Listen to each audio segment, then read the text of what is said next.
Dari kota bersejarah Kabupaten Goa, Provinsi Sulawesi Selatan, Radio Rewako FM, bagian dari Asosiasi LPPL Radio dan Televisi Indonesia, dengan bangga mempersembahkan Suara Nusantara edisi 77. Assalamualaikum warahmatullahi wabarakatuh. Halo Indonesia, bagaimana kabar Anda semua? Suara Nusantara edisi 77 kembali hadir di hadapan Anda mempersembahkan rangkuman berita terkini, menarik, dan terpercaya. Dilaporkan dan disiarkan oleh LPPL Radio dan Televisi, anggota Asosiasi LPPL Radio dan Televisi Indonesia. Bersama saya Asri Rewongna dari LPPL Radio Rewako 100,4 FM Goa. Inilah Suara Nusantara selengkapnya. Suara Nusantara edisi 77. Penjabat sementara Bupati Goa Andi Aslam Patonangi bersama jajaran Forkopimda Kabupaten Goa melakukan sosialisasi Perda Nomor 2 Tahun 2020 tentang wajib masker dan penerapan protokol kesehatan dengan membagikan ribuan masker kepada masyarakat di Pasar Minasama Upa, Kabupaten Goa. Berita selengkapnya dari tim news LPPL Radio Rewako 100,4 FM Kabupaten Goa, Sulawesi Selatan. Sebelum Peraturan Daerah Nomor 2 Tahun 2020 tentang wajib masker dan penerapan protokol kesehatan diterapkan di Kabupaten Goa, penjabat sementara Bupati Goa Andi Aslam Patonangi bersama jajaran Forkopimda Kabupaten Goa kembali melakukan sosialisasi sekaligus membagikan ribuan masker kepada masyarakat di Pasar Minasama Upa, Kabupaten Goa, Rabu 7 Oktober 2020. Aslam mengatakan alasan memilih pasar karena pasar merupakan salah satu tempat yang mengumpulkan banyak orang dan selalu berkontak langsung dengan masyarakat lainnya saat bertransaksi. Jadi kenapa kita pilih pasar? Karena pasar kan selalu menjadi crowded space ya. Pasar itu selalu menjadi tempat berkerumunnya orang. Sementara tujuan Perda ini setelah diberlakukan, itu kan sudah diberlakukan, Ibu Sekda sudah tanda tangan sehingga sudah diundangkan dalam lembaran daerah. Kita insya Allah akan memberlakukan Perda itu secara efektif, insya Allah hari Senin. Di situ mengatur apa yang boleh, apa yang tidak boleh, kemudian sanksinya apa. Nah, hanya saja sebelum memperlakukan kan kita harus menyampaikan masyarakat. Tempat inilah pilihan kita. Sambil mungkin komponen lain, teman-teman kepala OPD, teman-teman para camat juga melakukan di wilayah masing-masing. Ada yang harus kita jaga ya. Sebenarnya pemberlakuan Perda ini bukan jangan dilihat pada sanksinya. Itu bukan menghukum. Sebenarnya yang ingin kita bentuk adalah melalui Perda itu adalah perilaku masyarakat kita. Ia mengaku Perda tersebut yang di dalamnya terdapat sanksi dilakukan untuk melindungi masyarakat dari COVID-19 agar berperilaku disiplin dalam menerapkan protokol kesehatan. Adapun sanksi yang diberlakukan yakni sanksi sosial seperti push up, membersihkan, dan lainnya. Jika tidak ingin menjalankan sanksi sosial, maka akan dikenakan sanksi denda yakni sebesar Rp100.000 untuk masyarakat, Rp150.000 hingga Rp200.000 bagi ASN, bahkan hingga pencabutan izin sementara bagi pelaku usaha. Sementara itu, Dandim 1409 Goa, Letkol ARH Muhammad Suaib mengatakan, demi efektifnya pemberlakuan wajib masker, terlebih dahulu dilakukan sosialisasi, sehingga ketika Perda tersebut berlaku pada Senin mendatang, tidak ada lagi toleransi dan sanksi yang diberlakukan. Dari Pasar Minasama Upa, Kabupaten Goa, tim news Rewako 100,4 FM melaporkan untuk Suara Nusantara. Organisasi Amatir Radio Indonesia Orari Daerah Lampung menggelar ujian negara amatir radio UNAR ketiga tahun 2020. UNAR dilaksanakan di SMA Safirius Pringsewu ini dibuka oleh Wakil Bupati Pringsewu Haji Fauzi dan Kepala Balai Monitor Spektrum Frekuensi Radio kelas 2 Lampung. Kita simak berita selengkapnya yang disampaikan oleh rekan Anton Hapsara dari LPPL Rapemda Pringsewu 107,2 FM. Organisasi Amatir Radio Indonesia Orari Daerah Lampung menggelar ujian negara amatir radio UNAR ketiga tahun 2020. UNAR yang dilaksanakan di SMA Safirius Pringsewu belum lama ini dibuka oleh Wakil Bupati Pringsewu Dr. Fauzi serta diikuti peserta secara terbatas karena masih dalam suasana pandemi COVID-19, yakni hanya 48 peserta dari sejumlah kabupaten kota seprovinsi Lampung. Turut menghadiri pembukaan UNAR, Kepala Balai Monitoring Spektrum Frekuensi Radio Kelas 2 Lampung, Eni Sarjumanah, Kadiskominfo Pringsewu Samsir Kasim, Kepala Badan Kesbang Pol Sukarman, serta Ketua Orari Daerah Lampung Iwan Nofriza dan jajaran Orari Daerah Lampung serta lokal Pringsewu. Wakil Bupati Pringsewu Dr. Fauji dalam sambutannya mengucapkan terima kasih kepada Balai Monitoring Spektrum Frekuensi Radio Kelas 2 Lampung yang telah memilih Pringsewu sebagai tempat pelaksanaan UNAR kali ini. Dengan kegiatan UNAR di Pringsewu, kata Fauji, semoga dapat membangkitkan kembali kejayaan orari lokal Pringsewu. Sementara itu, Kepala Balai Monitoring Spektrum Frekuensi Radio Kelas 2 Lampung, Eni Sarjumanah mengucapkan terima kasih kepada orari lokal Pringsewu yang sudah mempersiapkan fasilitas untuk kegiatan UNAR kali ini. Dalam pada itu, Ketua Orari Daerah Lampung Iwan Nofriza mengatakan, Orari merupakan satu-satunya organisasi amatir radio di Indonesia dan Orari lokal Pringsewu selama ini sudah menjadi andalan Orari daerah Lampung dalam segala hal. Kabupaten Pringsewu ini pada seluruh peserta mudah-mudahan dapat dengan baik dan menjadi seorang amatir yang profesional, yang cerdas, yang pandai sehingga mampu untuk memberikan ketertiban kepada pengguna frekuensi dan bermanfaat bagi masyarakat luas. Anton Hapsara, LPPL Radio Pringsewu FM, Pringsewu Lampung untuk Suara Nusantara. Satgas COVID-19 Kabupaten Bogor menggelar rapat dengan agenda pembahasan perpanjangan Perbup PSBB Praadaptasi Kebiasaan Baru yang akan berakhir pada tanggal 27 Oktober 2020 dan antisipasi penyebaran COVID-19 pada libur dan cuti bersama tanggal 28 Oktober sampai 1 November 2020. Rapat dipimpin langsung oleh Wakil Bupati Bogor, Iwan Setiawan. Berita selengkapnya dari Radio Tegar Beriman Kabupaten Bogor.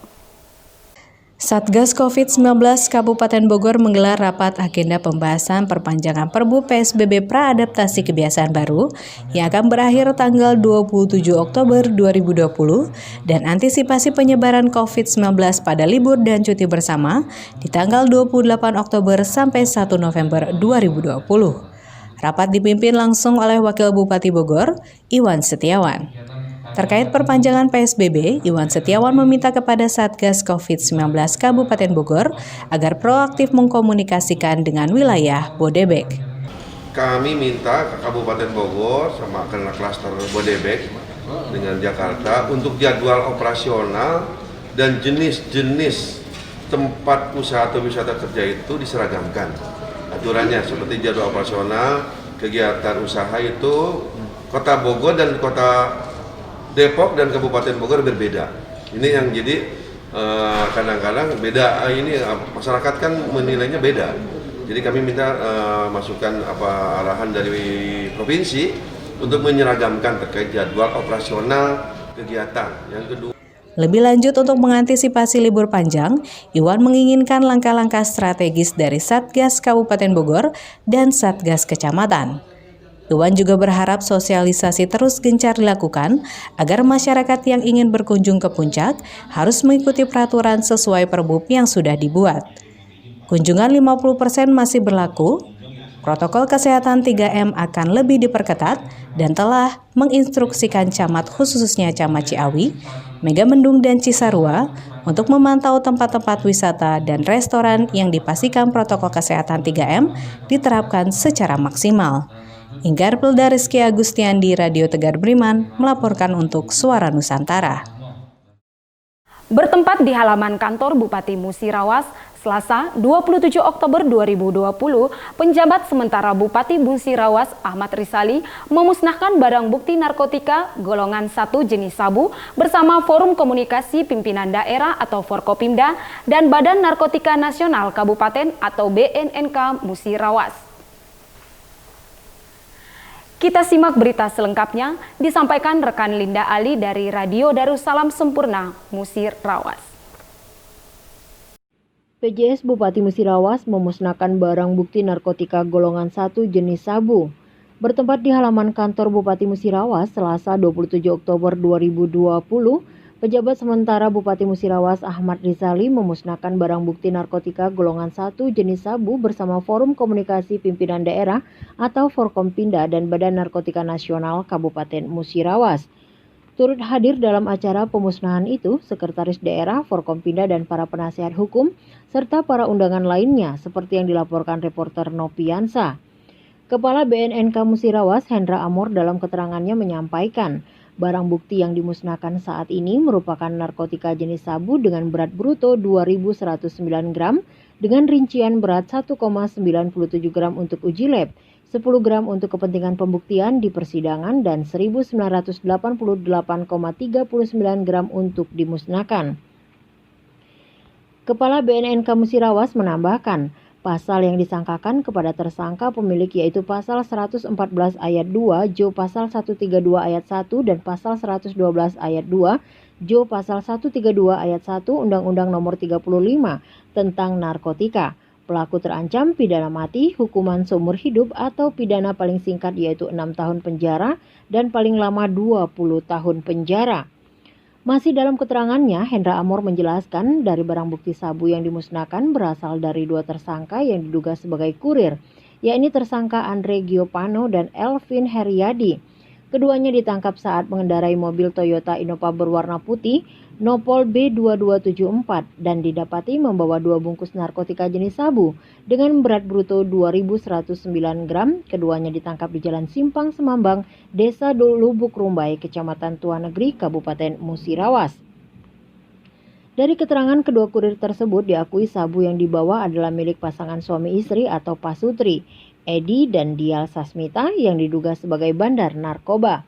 Selanjutnya, BNN Kabupaten Musirawas bekerja sama dengan BNNK Lubuk Linggau pada tanggal 13 Oktober 2020 menangkap pasutri tersebut di kediamannya di Kelurahan Surulangun, Kecamatan Rawas Ulu, Kabupaten Musirawas Utara.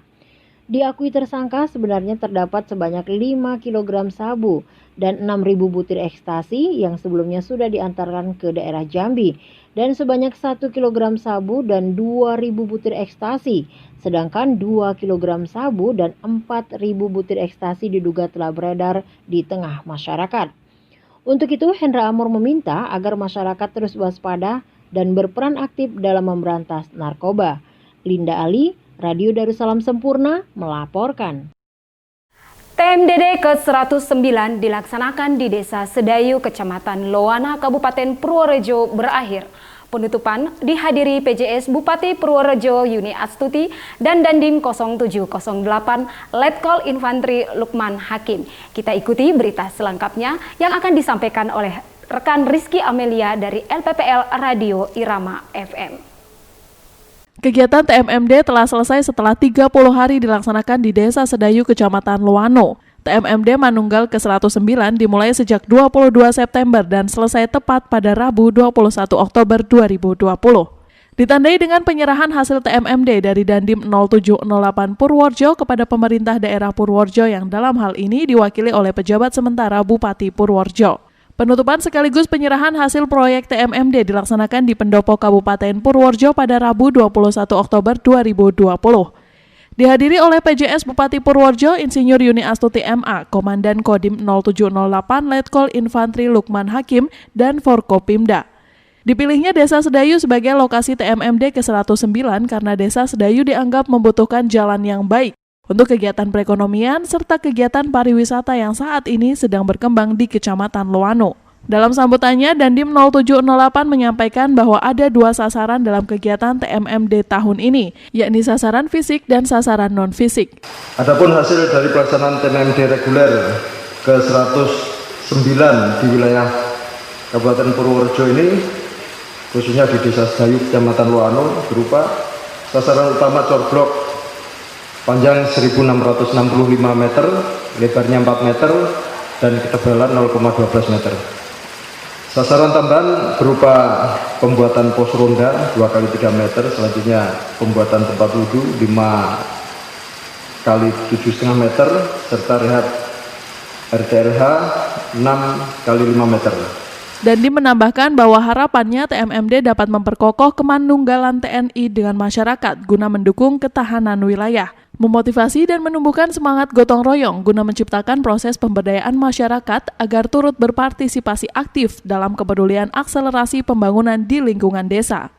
Acara ditutup dengan penyerahan hasil proyek TMMD dari Dandim kepada PJS Bupati Purworejo dan penandatanganan berita acara TMMD Sengkuyung ke-109 Purworejo oleh Dandim dan PJS Bupati Purworejo. Saya Rizky Amelia dari LPPL Radio Irama FM Purworejo melaporkan untuk Suara Nusantara. Tak kenal maka tak kebal. Vaksinasi, cara aman melatih tubuh untuk kenal, lawan, dan kebal dari penyebab penyakit seperti virus atau bakteri. Ada berbagai jenis vaksin, dan proses pengembangan vaksin diawasi dengan ketat melalui tahapan uji praklinis dan klinis secara lengkap, sehingga vaksin yang dihasilkan aman dan efektif. Setelah vaksin masuk ke dalam tubuh dapat membentuk sel memori untuk mengenali virus dan menghasilkan antibodi untuk melawan virus. Selain itu, tubuh dapat mengingat dan melawan jika terpapar virus yang sama. Vaksinasi tak hanya lindungi diri sendiri, tapi juga bisa cegah penyebaran dan penularan virus jika mayoritas masyarakat sudah divaksinasi. Sehingga dapat melindungi mereka yang belum bisa divaksinasi, seperti bayi, anak-anak, lansia, atau orang dengan penyakit tertentu. Pandemi bisa berakhir jika rantai penularan bisa diputus dengan melakukan vaksinasi dan protokol kesehatan. Vaksinasi, lindungi diri, lindungi negeri. Dewan Perwakilan Rakyat Daerah DPRD Kabupaten Sukabumi selenggarakan rapat paripurna dalam rangka penyampaian laporan keputusan pimpinan DPRD tentang penyesuaian dan penyempurnaan hasil evaluasi gubernur atas Ranperda tentang perubahan APBD tahun anggaran 2020 dan penyampaian nota pengantar penjelasan Bupati mengenai Ranperda tentang APBD tahun anggaran 2021 di ruang rapat utama gedung DPRD Pelabuhan Ratu Selasa 27 Oktober 2020. Berita selengkapnya disampaikan oleh rekan Aska Perdana dari LPPL Radio Citra Lestari dan Kami TV Kabupaten Sukabumi, Jawa Barat.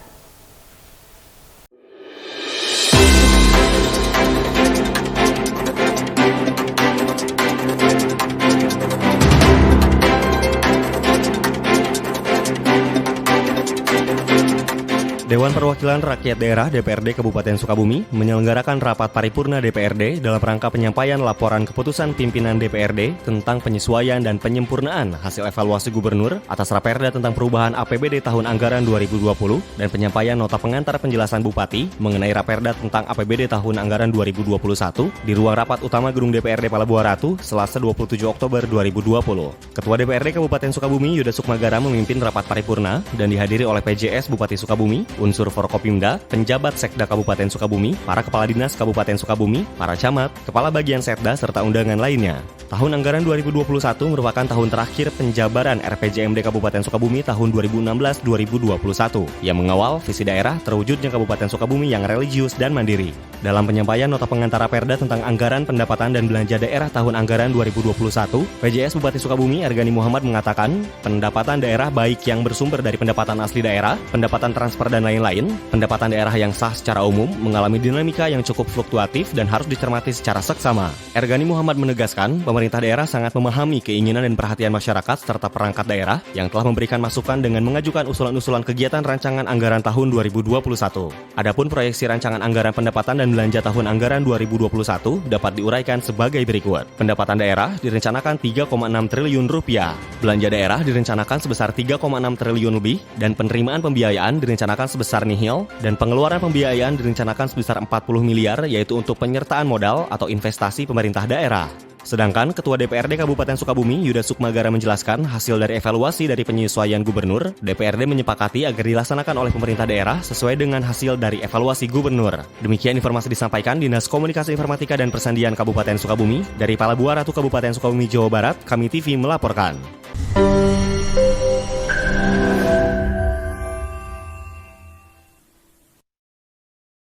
Berdasarkan pengawasan Bawaslu Kabupaten Kebumen, sampai saat ini belum ditemukan pelanggaran ASN terkait pemilu kada. Berita selengkapnya dari LPPL Radio In FM Kebumen dan LPPL Ratih TV Kebumen.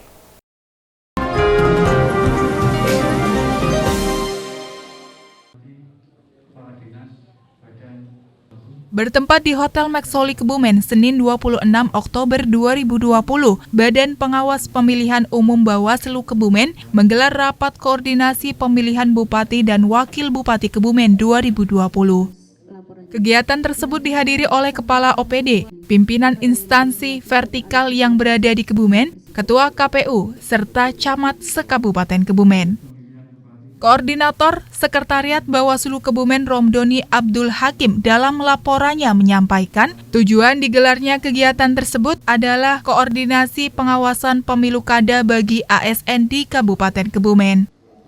Dalam kesempatan tersebut disampaikan materi terkait pelaksanaan Pilkada 2020 oleh Ketua Bawaslu Kebumen Arief Supriyanto, Ketua KPU Kebumen Yulianto, serta Kabak Tata Pemerintahan Sekda Kebumen yang dalam kesempatan tersebut mewakili Sekda Kebumen. Dalam paparannya, Ketua Bawaslu Kebumen Arief Supriyanto mengatakan, tugas utama Bawaslu adalah memastikan pemilu kada berlangsung sesuai ketentuan dan regulasi yang berlaku. Menurut Arief, hal tersebut dapat terlaksana jika semua pihak ikut berkontribusi dalam gelaran tersebut. Untuk itu, ia meminta seluruh stakeholder yang ada saling bersinergi guna mensukseskan pelaksanaan pemilihan umum Bupati dan Wakil Bupati Kebumen yang akan berlangsung pada Desember mendatang. Lebih lanjut, Arief menjelaskan hingga tahapan sekarang ini, pihaknya belum menemukan indikasi pelanggaran pemilu yang dilakukan oleh ASN di Kebumen. Arief juga akan memastikan mengawasi setiap tahapan pemilu berjalan sesuai aturan protokol kesehatan. Dari Kebumen, Tim Liputan Ratih TV memberitakan. Bupati Mesuji Sapli melakukan panen raya bersama masyarakat pada musim tanam gadu di Desa Pangkal Mas Mulia, Kecamatan Mesuji Timur. Kita simak laporan selengkapnya dari rekan Polman Sidabuke dari LPPL Radio Suara Mesuji, Lampung.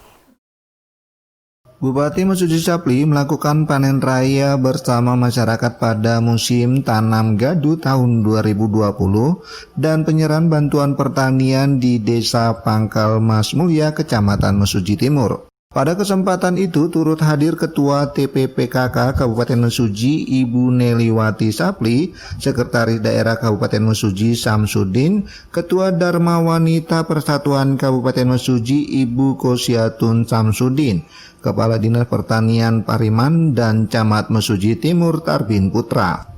Panen raya padi pada lahan seluas 560 hektar berhasil menghasilkan butiran-butiran padi yang menguning. Adapun bantuan yang diberikan berupa 3.125 kg benih padi untuk lahan 125 hektar, 7 unit pompa air besar, 1 unit alat panen traser multiguna, 1 unit alat panen jagung core seller, 4 paket obat-obatan ternak, dan bantuan benih sayuran untuk seluruh desa. Sapli berharap bantuan tersebut dapat dimanfaatkan dengan sebaik-baiknya dalam upaya peningkatan produktivitas hasil pertanian dan kesejahteraan petani. Saya Polman reporter LPPL Radio Suara Mesuji melaporkan untuk Suara Nusantara. Federasi Air Sport Indonesia FASI Provinsi Sumatera Barat menyelenggarakan virtual paragliding Indonesia Air Force Cup di Puncak Makau Duo, Malalo, Kecamatan Batipu Selatan, Tanah Datar. Berita selengkapnya akan disampaikan oleh rekan Era Purnama dari LPPL Radio Luhak Nantuo FM Kabupaten Tanah Datar, Sumatera Barat.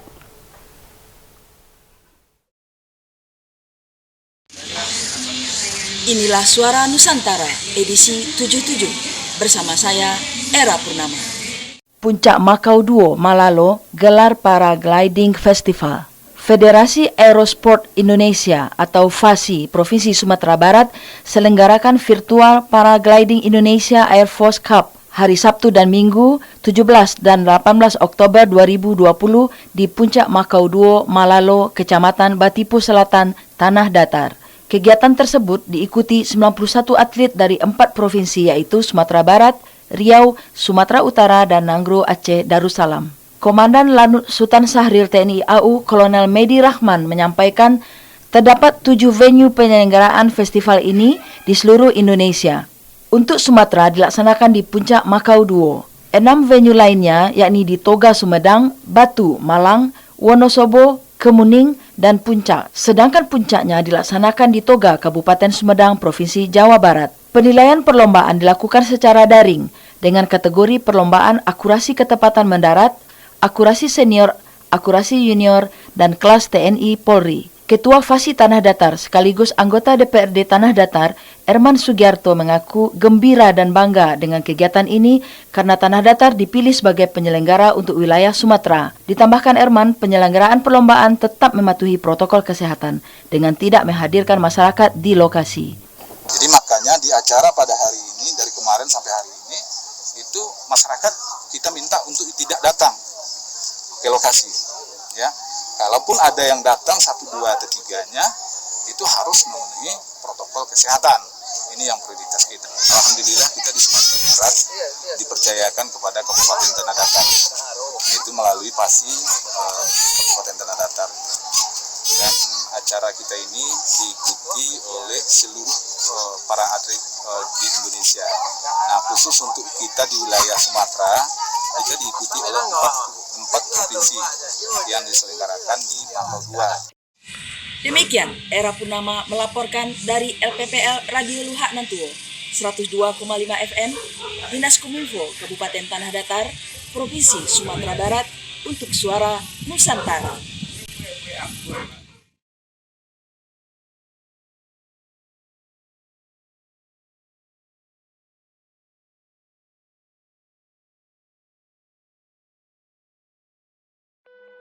Di masa pandemi COVID-19 saat ini, berbagai sektor mengalami penurunan omset usahanya. Tak terkecuali sektor usaha mikro. Dampak COVID-19 terhadap usaha saya sangat berdampak, penurunan omset yang sangat drastis, Mas. Ya berdampak 50% lah. Dalam rangka pemulihan ekonomi nasional, pemerintah telah meluncurkan program Banpres Produktif Usaha Mikro. Saya ingin titip betul agar Banpres Produktif ini dipakai sebaik-baiknya, jangan dipakai untuk hal-hal yang tidak bermanfaat, tetapi dipakai untuk hal yang produktif. Berikut penuturan para penerima manfaat Banpres Produktif Usaha Mikro. Saya bersyukur sekali adanya bantuan ini, Pak. Kemungkinan bisa buat menambah modal usaha saya, Pak.